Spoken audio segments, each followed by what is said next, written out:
The price of the dress. In the Dubai elite circles, it was called the priceless dress. The cobalt blue gown Elise Monet wore to the Emirates Palace Gala. But that night, the gown was not a symbol of social climb. It was a uniform of public shame. Just as Leo Androsov placed his hand on Elise's waist and whispered about our future, the doors opened. The person who walked in was not a late guest, but Bianca Androsov, the official wife, just back after 8 months of fighting cancer. She didn't come to steal a husband. She came to demand her dignity and declare, "You loved a man who didn't exist." The exposed truth didn't just ruin Elise's career. It gave her something more valuable than anything Leo possessed: freedom, and she used it to build an empire that could never be betrayed. The story, the silence of Dubai. In the glamorous Emirates Palace Hotel in Dubai, where tropical gardens blend with British colonial architecture, and the scent of money floats in the air like sacred incense. The night of October 15th seemed like the perfect coronation for Elise Monet. Her heels resonated with confidence on the Italian marble of the lobby, each step calculated as if she were the protagonist of her own film. That night, the real estate magnate Leo Androsov had organized an exclusive charity gala on the hotel's panoramic terrace, overlooking the Burj Al Arab and the futuristic skyline that makes Dubai the jewel of the Middle East. Elise felt invincible. After 2 years as Leo's secret mistress, he had finally invited her as his official date. In her mind, this meant only one thing: she would soon be introduced as the new Mrs. Androsov. But what Elise didn't know was that 7,000 kilometers away, in a private clinic in Geneva, Bianca Androsov had just been discharged after months of cancer treatment, and at that very moment was boarding a direct flight to Dubai with a single mission: to reclaim what had always been hers. Fate had orchestrated the perfect collision between 2 worlds that should never have met. A night that would forever change the lives of 3 people, in a city where skyscrapers touch the clouds and secrets fall like tropical rain. Get ready to witness the moment the truth explodes like fireworks over Dubai's harbor, because what is about to happen will be as devastating as it is unforgettable. Part 1. The gathering storm. The air conditioning of the Emirates Palace perfectly contrasted with the tropical humidity of Dubai, creating that artificial atmosphere of luxury that only the most exclusive places in the world can offer. Elise Monet adjusted her diamond necklace, a gift from Leo for her last birthday, as she watched the most influential guests of the Middle East gather on the 10th floor terrace. From her privileged position next to the glass railing, she could see the entire expanse of the Burj Al Arab. The lights of the skyscrapers reflected in the water like scattered jewels. Dubai was a city that never slept, and that night it seemed especially awake to witness her triumph. "You are radiant tonight," Leo whispered in her ear, his Russian accent barely perceptible after 20 years of living in Asia. His hand rested possessively on Elise's waist, a gesture that did not go unnoticed by the society photographers, capturing every moment of the evening. Elise smiled, feeling the envious glances of other women follow her through the room. At 32, she had perfected the art of moving among the international elite. Born in the suburbs of Marseille, she had arrived in Dubai 5 years earlier with nothing more than ambition and a marketing degree. Now she was the director of public relations for Androsov Properties, the most powerful real estate company in the region. "Mr. Androsov," a distinguished Japanese gentleman approached, interrupting the intimate moment. "Congratulations on the project in Palm Jumeirah. Pre-sales have exceeded all expectations." Leo straightened up, instantly transforming into the ruthless businessman who had built an empire from scratch. At 48, his silver hair and gray eyes gave him an air of distinction that made women turn their heads. But tonight, his attention was completely focused on Elise. "The success is largely due to my talented marketing team," Leo replied, looking at Elise with pride. "Elise has revolutionized our communication strategy." The Japanese businessman nodded politely and walked away. But Elise had caught something more in his expression. A shadow of discomfort, as if he knew something she didn't. It was a feeling she had been experiencing more frequently in recent weeks. Conversations that stopped when she arrived. Furtive glances from employees. Whispers that went silent in her presence. "Leo," she said, taking his arm as they headed toward the bar. "There's something I need to ask you. Tell me, my darling, why have you never taken me to your house on Jumeirah Beach? We always meet at my apartment or in hotels." For a microsecond, Leo hesitated. His jaw tightened almost imperceptibly before he recovered his charming smile. "You know how the media is in this city. I prefer to keep my private life away from the spotlights," he replied, looking away toward the skyline. "Besides, your apartment in Dubai Marina is much more intimate." Elise wanted to insist, but at that moment, the gala host took the microphone, and the crowd began to move toward the improvised stage. The charity event had officially begun. "Ladies and gentlemen," the host announced, "tonight we have raised over 2 million dirhams for the Asia-Pacific Oncology Research Foundation. A round of applause for our generous host, Mr. Leo Androsov." Applause resonated throughout the terrace as Leo headed to the stage. Elise watched him with admiration, feeling her chest swell with pride. This was her man, her future, her golden ticket to the life she had always dreamed of.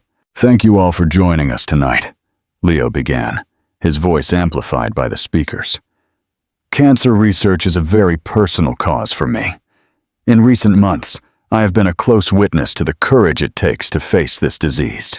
His words were lost on Elise when she noticed something strange in his expression. There was a genuine melancholy in his eyes, a vulnerability she had never seen before. Why was this cause so personal to him? He had never mentioned that anyone close to him had fought cancer. "That's why I dedicate this evening to all the brave warriors who have faced this battle with dignity and unyielding strength." A murmur of approval ran through the audience, but Elise felt an inexplicable chill run down her spine. Something was wrong. In 2 years of their relationship, Leo had never shown such passion for a specific charitable cause. After the speech, as the guests dispersed again over the terrace, Elise decided to confront her suspicions. She headed toward the ladies' room, but stopped when she overheard a conversation in the hallway. "I can't believe he had the nerve to bring her here tonight," a female voice with a British accent whispered.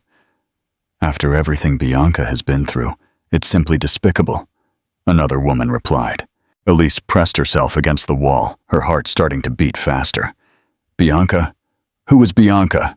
Poor Bianca, fighting cancer for months while he paraded around the city with that French woman. The second voice completed with contempt.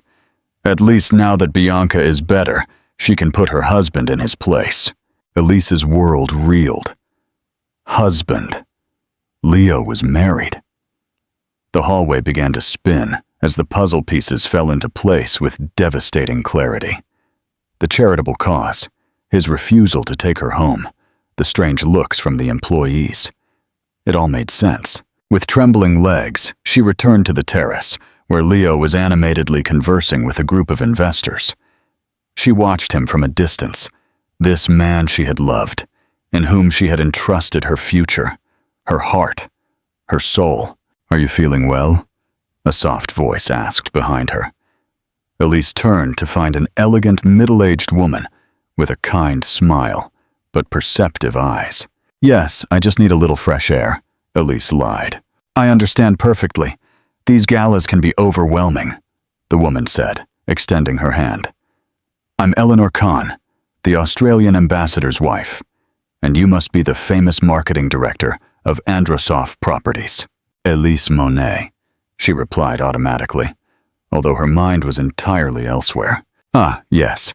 We've heard a lot about you in social circles," Eleanor continued, with a smile that did not reach her eyes. "Especially after the last few months, when Leo has needed emotional support." Every word was a stab. Elise felt her carefully constructed world begin to crumble like a house of cards in the tropical wind of Dubai. "Excuse me," she murmured, walking away towards the railing. She needed to think. She needed to confront Leo. But above all, she needed to know who Bianca was and why her existence had been completely erased from the life she thought she knew. The night wind carried the scent of frangipani flowers from the hotel gardens, mixed with sea salt and the metallic smell of the modern city. Elise clung to the railing, looking down at the dark water of the Burj Al Arab harbor, unaware that at that very moment, a taxi was stopping in front of the Emirates Palace lobby, and from it descended a 45-year-old woman, her hair shorter than usual due to recent medical treatment, but with a steely determination in her brown eyes. Bianca Androsov had returned home and was about to reclaim what she should never have lost. Elise's perfect night was about to become her worst nightmare. Part 2. The Return of the Wife. The lobby of the Emirates Palace had never seemed so imposing as when Bianca Androsov crossed its glass doors. Her steps resonated with a different cadence than Elise's. It was not the artificial confidence of one seeking to impress, but the quiet assurance of someone who knows exactly their place in the world. Bianca had arrived directly from Dubai International Airport, her suitcase still in hand, without even going home.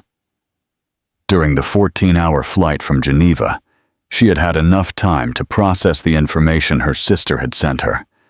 Photographs of Leo at social events accompanied by a French woman, society articles where they appeared together, and finally, the invitation to tonight's gala that she had found by chance on the desk at home. The concierge immediately recognized her. The Androsovs had been VIP guests of the hotel for over a decade. "Mrs. Androsov," he said with a respectful bow, "what a pleasure to see you again. How are you?" "Much better, thank you," Bianca replied, with a smile that revealed nothing of the storm raging inside her. "Could you tell me where my husband's gala is being held?" "Of course, ma'am. 10th floor terrace. Do you need to be accompanied?" "It won't be necessary. I know the way." As the elevator slowly ascended to the 10th floor, Bianca looked at herself in the gilded mirror. The months of chemotherapy had left their mark. Her hair, once a thick mane that reached her shoulders, was now a stylish pixie cut that framed her thinner face. But her eyes maintained the same intensity as always, and her upright posture revealed the inner strength that had led her to survive not only cancer, but the most mindful betrayal of her life. On the terrace, Elise was still fighting the nausea that had overwhelmed her since she discovered the truth. She had tried to approach Leo 3 times, but each time she had been intercepted by some guest who wanted to converse with him. It was as if the universe conspired to keep her in ignorance for a little longer. "You're very quiet tonight," Leo commented, when he finally managed to slip away from the Japanese investors and approached her. "I'm just enjoying the view," Elise lied, pointing toward the Burj Al Arab, where the famous infinity pools sparkled like suspended jewels in the air. "You know what I think every time I look at that skyline?"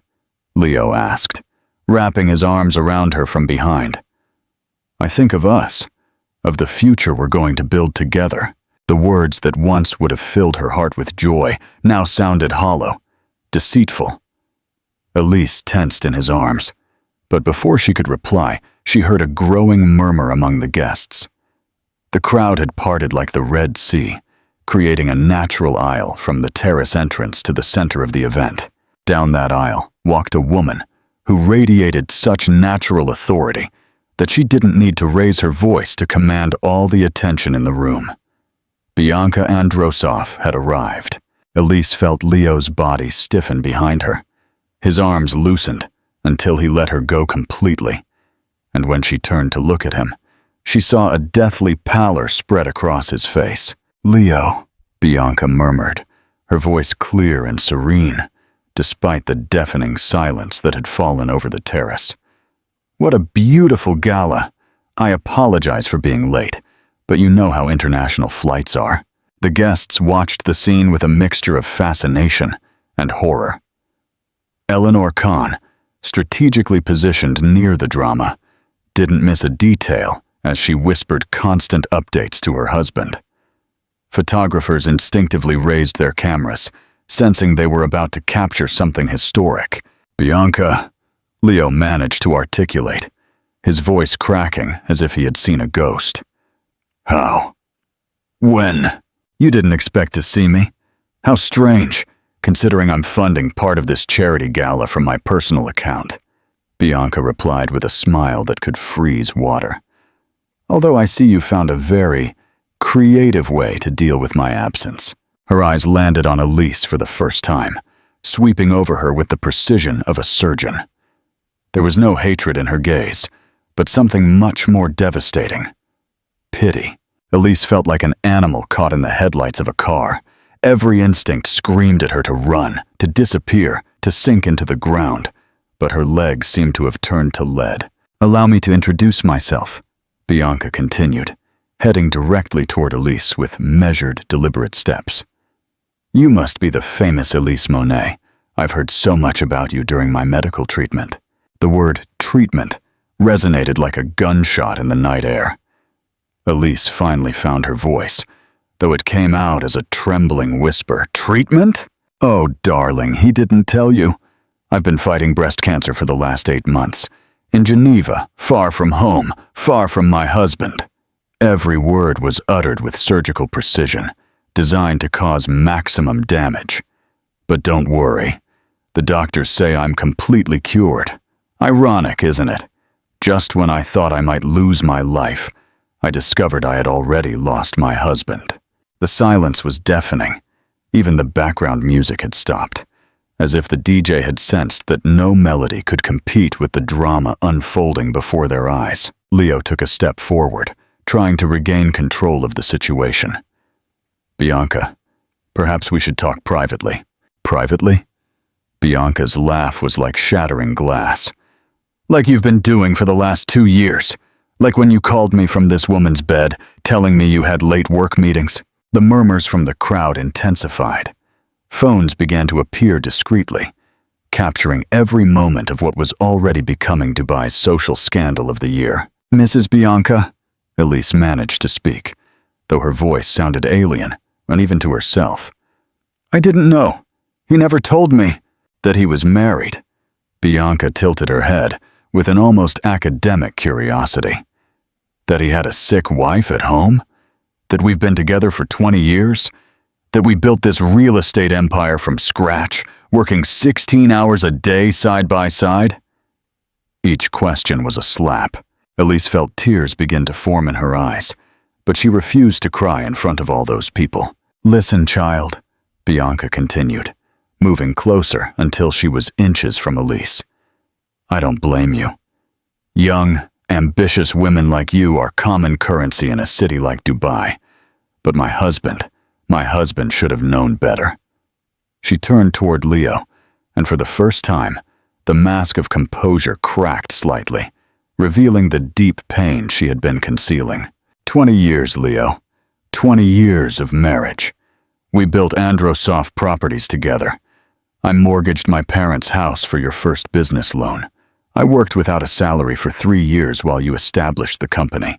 And when I was diagnosed with cancer, when I needed you most, you... Her voice broke for a second, but she quickly recovered. You decided it was easier to pretend I didn't exist.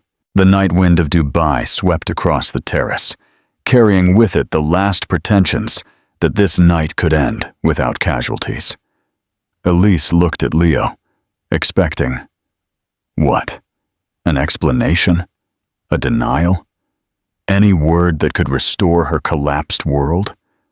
But Leo remained silent, his eyes moving desperately between his wife and his mistress, like a man drowning and unable to decide which shore to swim toward. And in that silence, Elise finally understood the most painful truth of all. She had never been the protagonist of this story. She had only been a supporting character in someone else's marriage, a temporary distraction in a life that had never belonged to her. Humiliation spread through her body like venom, but along with it, something else began to awaken. A spark of something she hadn't felt in a long time. Part 3. The Flames of Liberation. The terrace of the Emirates Palace had become a Roman amphitheater, where Elise stood in the center of the arena, facing not only Bianca, but the hungry eyes of 200 spectators who savored every moment of her public humiliation. "Leo," Bianca said, her voice now softer, but infinitely more dangerous. "I think you owe our guest an explanation." For the first demo, Leo seemed to find his voice, though it came out as a strangled moan. "Bianca, please, not here. Not in front of all these people." "Oh, now you care about appearances?" Bianca's laugh cut the tropical air like a knife. "How convenient. Where was that concern when you were appearing on society pages with your personal assistant while I was lying in a hospital bed?" The flashes of the cameras began to fire like fireworks. Elise felt the world contract around her. Every camera flash was like a whip, every murmur from the crowd like a condemnation. But it was then that something inside her definitively broke, and from that breakage emerged a fury she had never experienced. "Stop!" Elise screamed, her voice cutting through the crowd's murmur like thunder. "Stop it now!" The silence was instantaneous and absolute. Even Bianca looked at her in surprise. Elise straightened, and for the first time all night, she regained some of her lost dignity. "You're right," she said directly to Bianca, completely ignoring Leo. "You're right in every word you've said. I was an idiot. A blind, ambitious, stupid idiot." She turned to Leo, and her eyes shone with an intensity he had never seen. "But you," she spat, "you are something far worse than an idiot. You are a coward, a pathetic liar who didn't have the guts to tell me the truth or the decency to stand by his wife when she needed him most." Murmurs of approval began to filter through the crowd. The narrative was shifting, and Elise had finally found her voice. "Do you know the most pathetic thing about all this?" she continued, her voice gaining strength with every word. "That I actually thought you loved me, that I thought we were a couple building a future together. But now I realize I was just your escape from reality, your consolation prize, while your real life crumbled." Leo tried to approach her, but Elise backed away as if he were radioactive. "Don't you dare ever touch me again!" She tore off the diamond necklace, the birthday gift she had valued so much, and threw it at his feet. The sound of the precious stones hitting the marble echoed like a final sentence. "And this," she added, "you can give to your next victim, because something tells me she must already be waiting somewhere." Bianca watched the entire scene with a mixture of admiration and sadness. When Elise finished her outburst, she slowly approached her. "You have character," she said in a low voice, just loud enough for only Elise to hear. "It's a shame you wasted it on a man who doesn't deserve it." Elise looked at her, expecting more humiliation, more pain. Instead, she found something unexpected in Bianca's eyes: respect. "Don't apologize to me," Bianca continued. "You're not the one who owes me an explanation." She turned toward Leo, who remained paralyzed like a pillar of salt. "But you," her voice turned icy, "you owe me 20 years of my life." The night wind of Dubai carried the sound of distant sirens, the constant murmur of the city that never slept, and the echo of a life that had just exploded into 1,000 pieces. "It's over, Leo," Bianca said, with a finality that resonated deep in his bones. "The marriage, the company, everything. My lawyers will contact you tomorrow." She headed toward the exit, but stopped one last time to look at Elise. "And you, child." she said, though her tone had lost all previous harshness.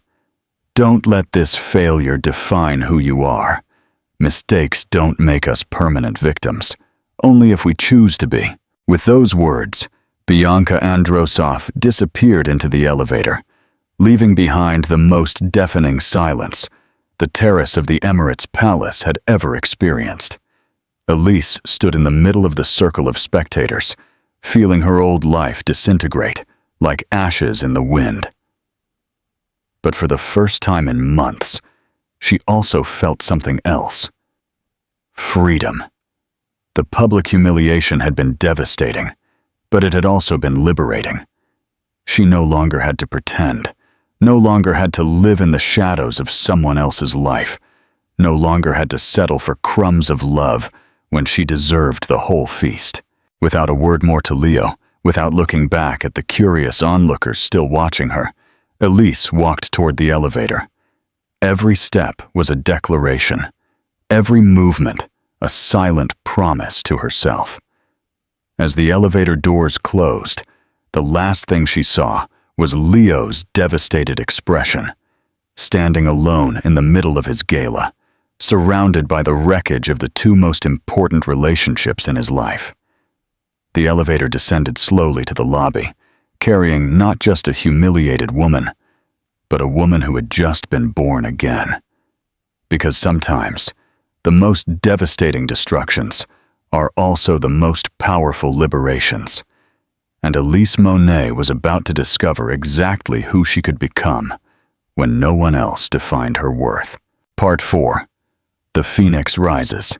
3 months after the disaster at the Emirates Palace, Elise sat in a small French cafe in the Al Fahidi district, watching the tropical rain hit the windows while savoring her morning café au lait. The familiar aroma of French coffee, mixed with the spices from the nearby Arabian market, created an olfactory symphony that calmed her in ways she hadn't experienced in years. Her apartment in Dubai Marina had been abandoned the very day of the gala. She couldn't bear to live in a place filled with memories of Leo. Instead, she had found a small studio in a renovated colonial house in Al Fahidi, in the heart of Dubai's historic district. It was a radical change, from glass and steel skyscrapers to low-rise pastel houses, from luxury malls to traditional markets where batik fabrics hung like flags of non-existent countries. But in that authenticity, Elise had found something she didn't know she was looking for: herself. The first days after the gala had been hell. The photographs and videos of the scandal circulated across all of Dubai's social media for weeks. The humiliated French mistress. The Androsov scandal shakes the Dubai elite. The wife who returned from the dead to claim her place. The headlines were endless. Elise had lost her job, of course. Not officially because of the scandal, but due to an organizational restructuring no one bothered to explain in detail. Her savings, which she had planned to use for the future she would build with Leo, now became her lifelines as she rebuilt her life from scratch.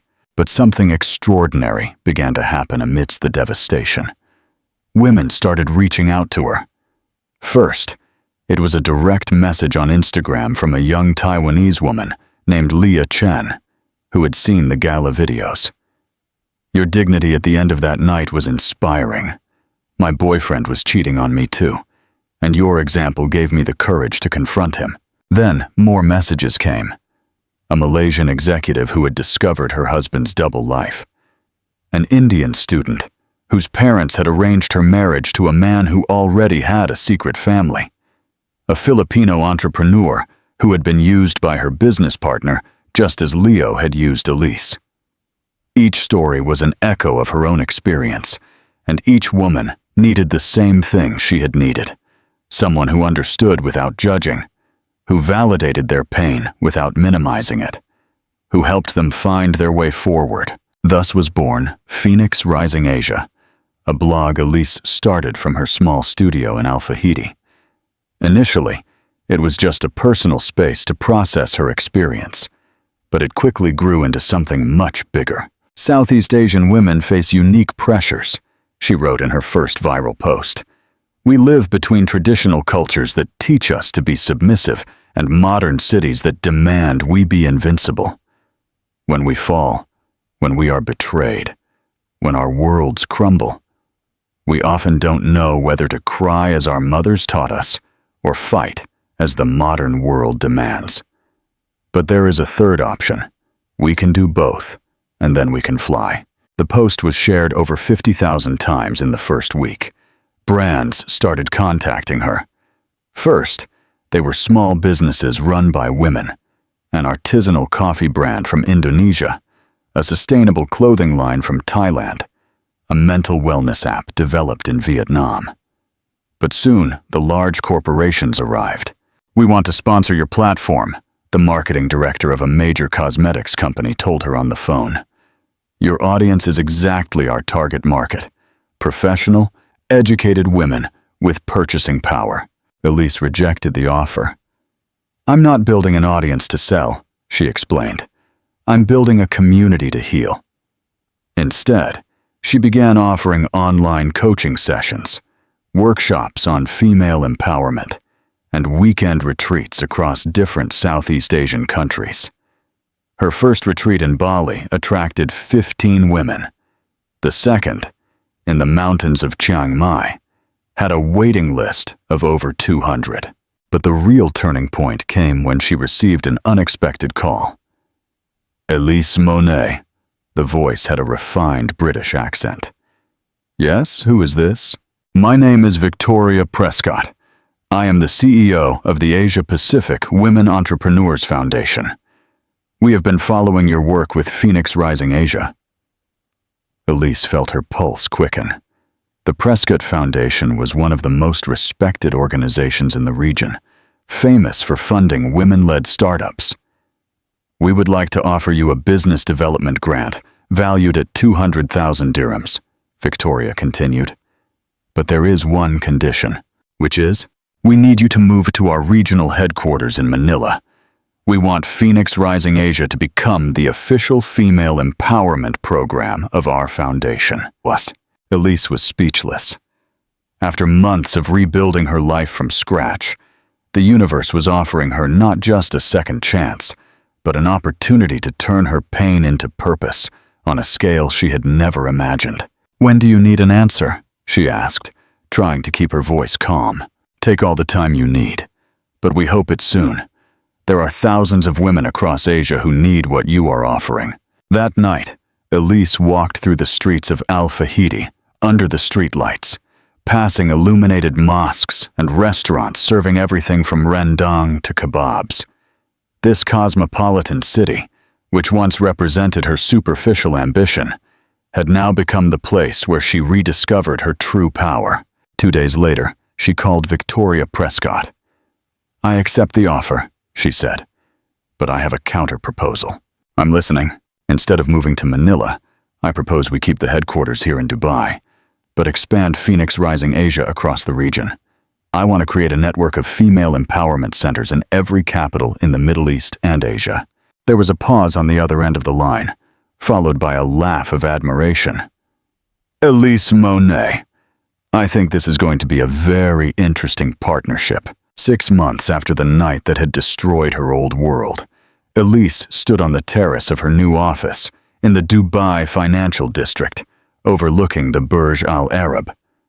It was the same skyline she had contemplated from the Emirates Palace, but now she saw it with completely different eyes. She was no longer someone else's secret mistress, living in the shadows of a life that didn't belong to her. She was Elise Monet, founder and CEO of Phoenix Rising Asia, a mentor to hundreds of women across the region, and a recognized voice in the Asian female empowerment movement. Part 5. The final closure. 1 year after the night that changed everything, Elise stood on the main stage of the Sands Expo and Convention Center, facing an audience of 3,000 women entrepreneurs from across Asia Pacific. The first International Asian Female Empowerment Congress had exceeded all expectations. Exactly 1 year ago, she began her closing speech, her voice amplified throughout the auditorium. I was standing on a terrace here in Dubai, believing my life had ended. I had been publicly humiliated. I had lost my job, my relationship, and what I thought was my future. In that moment, I felt the world was over. A soft laugh ran through the audience. They all knew the story. It had become an urban legend among professional women in the region. But it turns out it wasn't the end of my world. It was the end of my small, limited, and false world, and the beginning of something infinitely bigger and truer. The betrayal, Elise continued, especially when it comes from someone we trust completely, has the power to destroy us. But it also has the power to free us from versions of ourselves that were too small to contain our true potential. She noticed a familiar silhouette in the back of the auditorium. Her heart skipped a beat when she recognized the figure. Bianca Androsov. After the speech, as Elise greeted attendees, she felt a familiar presence behind her. "That was an extraordinary speech," Bianca said, approaching with a glass of champagne in hand. "I didn't expect to see you here," Elise said, turning, feeling a mix of nervousness and curiosity. "I wouldn't have missed it for the world. I've been following your work with Phoenix Rising Asia. It's impressive what you've built." They headed toward a more private corner of the reception.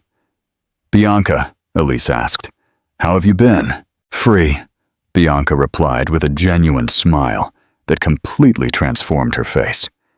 "Truly free for the first time in 20 years. And do you know the most ironic thing? You were the one who gave me the final push I needed to take that step." Bianca had used her divorce settlement to create the Bianca Androsov Oncology Research Center in Geneva.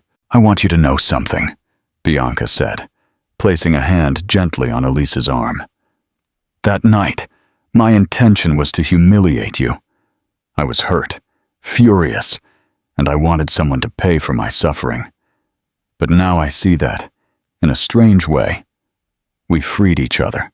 Elise nodded, feeling a final piece of her healing click into place. "We didn't have to be friends," Elise replied, "but both of us deserved better than to be secondary characters in the life of a man who valued neither of us." Elise looked out the window of her office, watching the Dubai skyline. She was no longer someone else's secret mistress. She was Elise Monet, CEO, mentor, and a powerful voice. The betrayal had been devastating, but it had been the catalyst she needed to discover that she was much more powerful than she had imagined.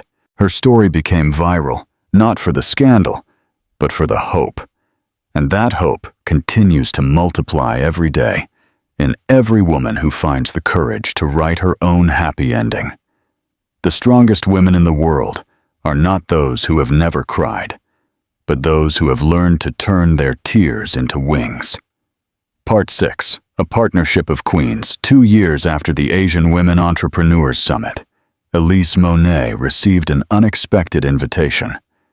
It wasn't a letter, but a private jet landing at Al Maktoum Airport, with a simple note: "Need an architect for the next steps. Geneva is waiting. B.A." Bianca Androsov was now Europe's most powerful philanthropist, using her divorce settlement to build a new empire focused on cancer research and women's empowerment. She had followed Elise and the Phoenix Rising Asia Foundation with unconcealed admiration. The meeting took place at Bianca's villa on the outskirts of Geneva. There were no harsh words from the past, only 2 women, sitting opposite each other, drinking tea and discussing strategy. "I won the divorce case," Bianca stated plainly. "But money is not a legacy. Elise, you turned your pain into a powerful tool for change. I want to turn my research into a financial support mechanism for the women you are helping." Elise smiled. "We can do more. We don't just need to help women get back on their feet. We need to change the entire game in the business world. Leo and men like him built a world where honesty is a weakness. We will prove the opposite." In just one afternoon, the 2 women, the betrayed heiress and the publicly humiliated mistress, merged their strengths. Bianca provided the powerful network and unlimited finance. Elise provided the ground-level experience in resilience and sharp communication strategy. The Androsoff-Monet alliance was formed, an unbeatable coalition built on mutual respect and a higher common purpose. Part 7. Leo's Mirror. Meanwhile, Leo Androsoff's life went in the opposite direction. Stripped of Elise's marketing talent and Bianca's partner network, Androsoff Properties rapidly declined. He was forced to sell major projects, including those in Palm Jumeirah, to avoid bankruptcy. Leo became a recluse in a small apartment in Dubai, often drinking to cope with the loneliness. One evening, he accidentally caught a live TV interview. The guest was Elise Monet, discussing the expansion of Phoenix Rising Asia into the African market. He angrily threw his glass at the screen. But then, in the dim light reflecting from the broken TV screen, Leo saw something he had tried to hide for years.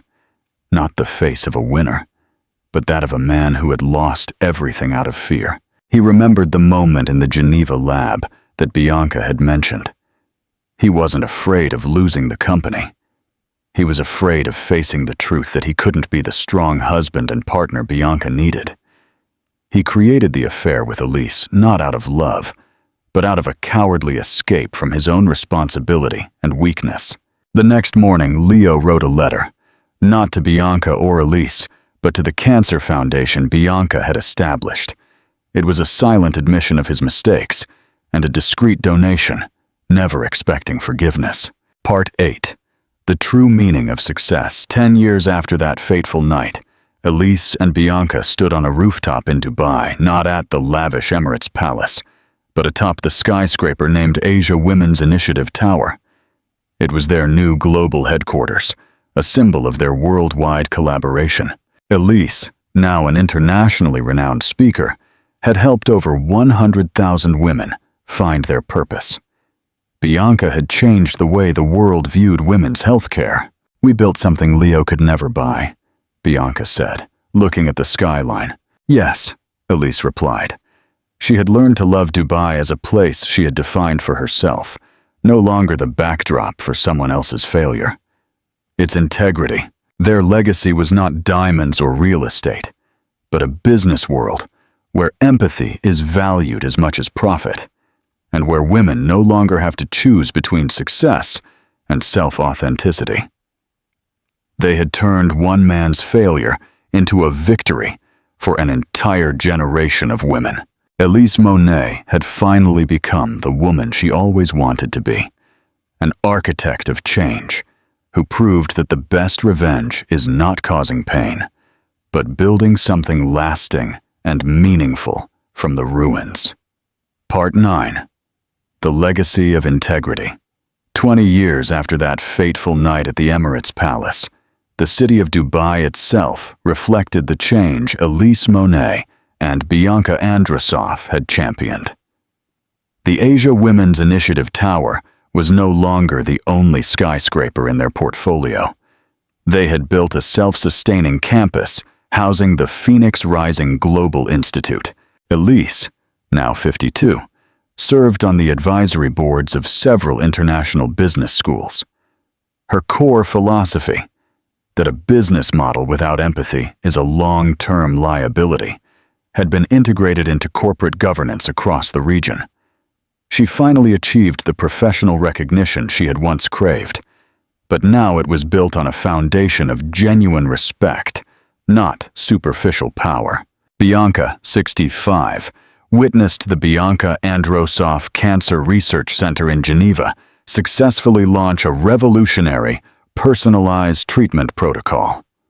Her work ensured that every woman, regardless of her financial status, had access to dignified and cutting-edge care. Their greatest achievement was their collaborative model, the Monet-Androsoff Doctrine. It mandated that every successful female entrepreneur who received funding from their initiatives must, in turn, mentor and fund the next generation. They had created a self-healing, self-sustaining network where betrayal was met not with isolation, but with collective strength. The final scene. The true view. One late afternoon, Elise and Bianca stood on the rooftop garden of their institute. It was the 15th of October, the anniversary of the night everything exploded. 20 years, Bianca murmured, looking out at the city. That hotel still stands, but its meaning is completely different now. We gave it a better story, Elise replied, sadly. The old scandals were historical footnotes. Their work was the new headline. Leo Androsov remained a solitary figure in a small apartment, but he had found a quiet dignity by volunteering anonymously at a local community garden. He never sought forgiveness from Elise or Bianca, understanding that his contribution now lay in repairing what he could. Quietly, and without expectation, Elise turned to Bianca. When you walked into that room that night, I thought I was looking at my worst enemy. And I thought I was looking at the symptom of my husband's weakness, Bianca finished. It turns out we were just looking at each other's reflection. Two women strong enough to demand a life built on truth. They raised their cups of café au lait. Their true empire was the view before them. Not the shimmering glass and steel, but the invisible network of women below, whose lives had been rebuilt piece by piece on the solid rock of integrity they had laid down. Elise Monet had traded the promise of a false future for the reality of an enduring legacy. Their story became a lasting testament. The most beautiful construction in the world is the life you build for yourself, honest and unapologetically yours.